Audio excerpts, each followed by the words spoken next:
Hi everyone, welcome to my channel. I hope you're all doing well.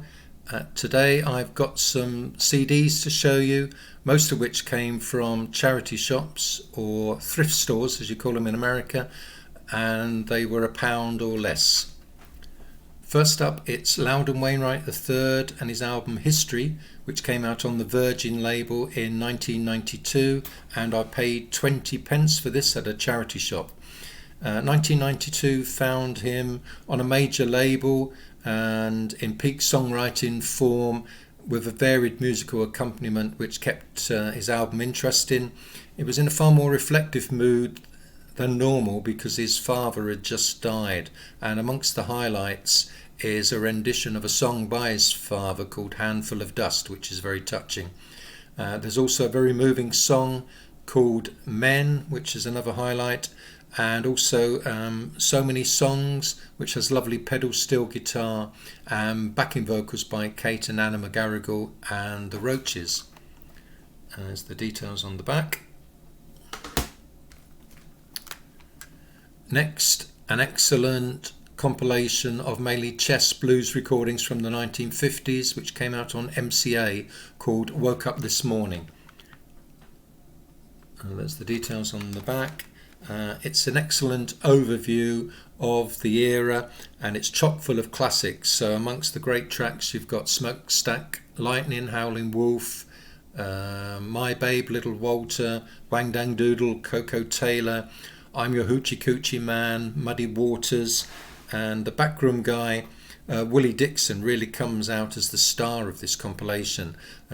He wrote 3 of those 4 songs I've just mentioned, and others besides on this CD, plays on a lot of the tracks, and also contributes a fun recording himself called Walking the Blues. Next we've got Pavlov's Dog and Has Anyone Here Seen Sigfried, and this came out on the Rockville label in 2013, and it's what would have been Pavlov's Dog's 3rd album. They recorded it in 1977, but they got dropped by the label and it never got released officially. And this CD is the first time that the original master tapes were to hand, and the sound quality is excellent. If you've heard some of the early tracks by Pavlov's Dog, they were quite prog rocky on their first 2 albums, and this album they toned it down a bit, and I think it works really well, and it's dated quite well, I think. It stood up over time. Next we've got a budget priced compilation of Roxy music, The Collection, and I'm showing this because it's actually got a nice booklet that came with it, which was a nice surprise. So it's got some interesting photos of the band.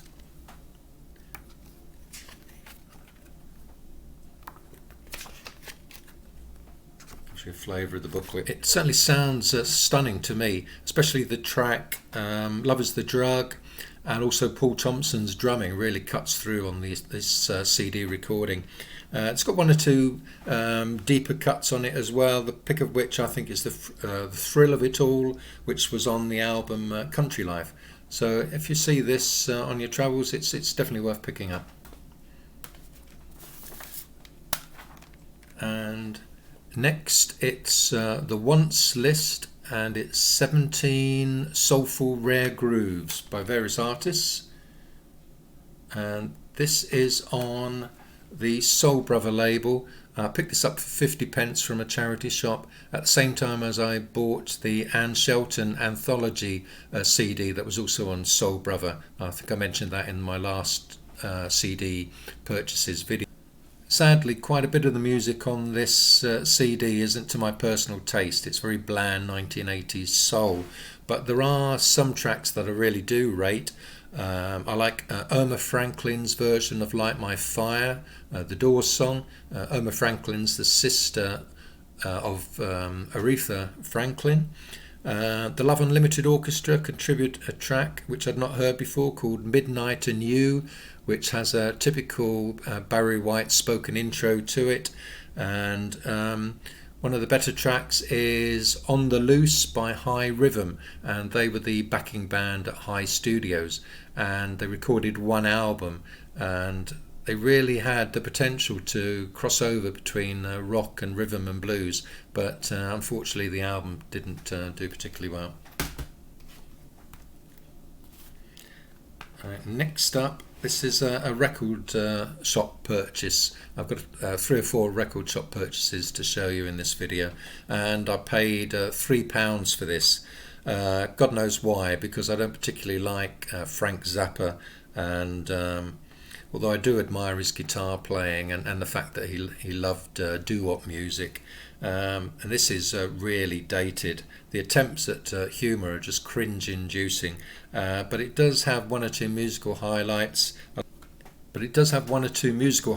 love the track Invocation and Ritual Dance of the Young Pumpkin, but yeah, it's not really stood the time. The second of the record shop purchases was Youngbloods and Ride the Wind. This came out on reissue on Sundays, and it was £3 again. It's a pity there aren't any bonus tracks, because there's only 6 tracks. They were all live recordings which were made in 1969, although it didn't get released until 1971. It's got a lovely clear sound and stripped back performances by the trio lineup of the band, and includes a version of their big hit Get Together, and there's also a nice version of Fred Neil's The Dolphin, and Jesse Colin Young's pure vocals really do hook you in.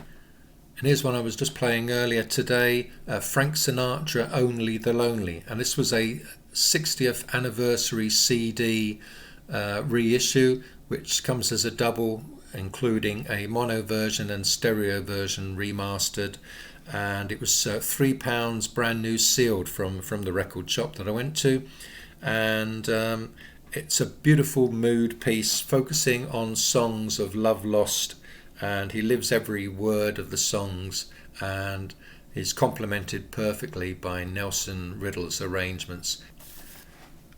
Next, we're back to the charity shops, and this was £1 from my local charity shop, Smokey Hog and Angels in Harlem, and it came out on the Specialty Stroke Ace label. He was a blues guitarist and singer, and he was popular in the late 1940s into the early 1950s. His primitive guitar playing and almost modal song structures aren't to everyone's tastes, and you'd really do have to acclimatise to try and enjoy this. Most of the tracks were produced by Art Rupe for the Specialty label in 1949 through to about 1952, and it's okay, but it's also let down a bit by the liner notes, which is something I don't normally say about stuff that comes out on Ace, and you only get a very cursory 2 pages of liner notes.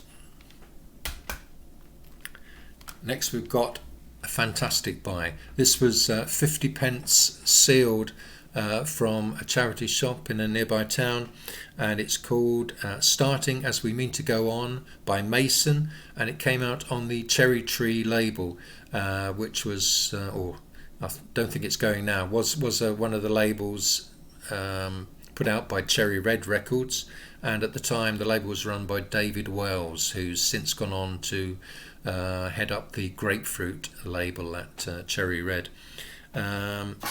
They were a trio that consisted of Tich and Beaky from Dave Dee, Dozy, Beaky, Mich and Tich, and a chap called Peter Mason, and his claim to fame was that he almost joined the Bee Gees, replacing Robin Gibb, but Robert Stigwood, their manager, stepped in and stopped this happening. Very soon afterwards, Robin Gibb came back into the group.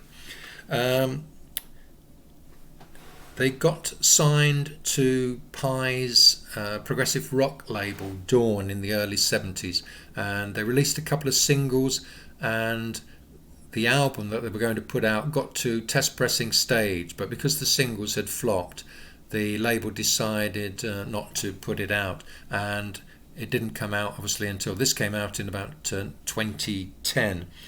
And there's a lot to love here. There's some lovely harmony vocals, very reminiscent of the harmony sound of Crosby, Stills and Nash at the time. And for me, it's got a very similar sound to Everyone Is Everybody Else, the album by Barclay James Harvest.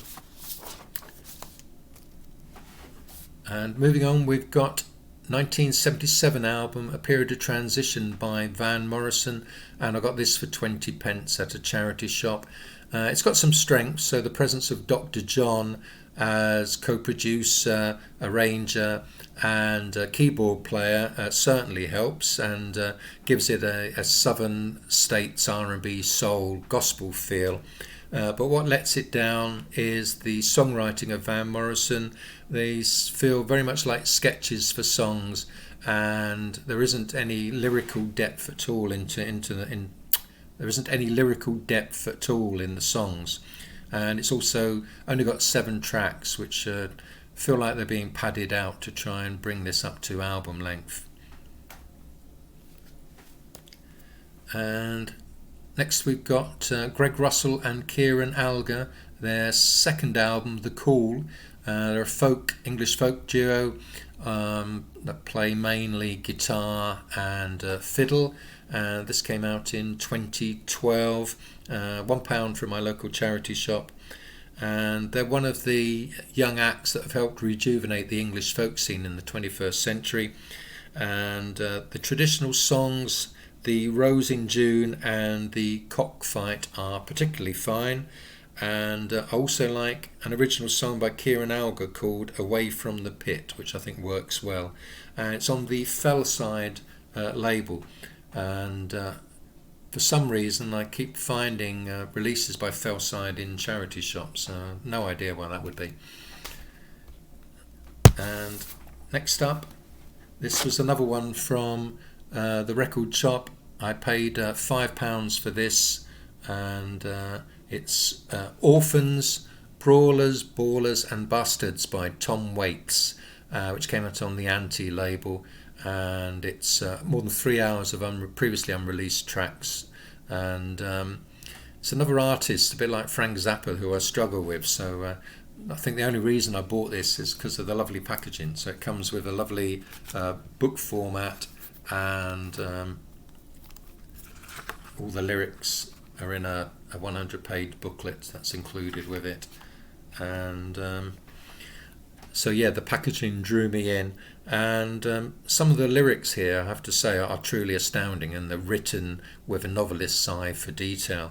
And there's some bonus points also for picking some interesting cover versions. So he covers Book of Moses by Skip Spence and King Kong by Daniel Johnson, but no, I don't think it's one that I'll be listening to very often. Next, another CD which I picked up in my local charity shop. This was £1. It's a double that brings together the tracks that Geneseon recorded for the Verve record label between 1967 and 1969, and it's the albums Geneseon, For All the Seasons of Your Mind, The Secret Life of J. Eddie Fink, and Who Really Cares. It's extraordinary to think that she was only 15 when her first album was released in January 1967, and it's hard to think of any other pop artist who wrote such lyrically complex songs at such a young age.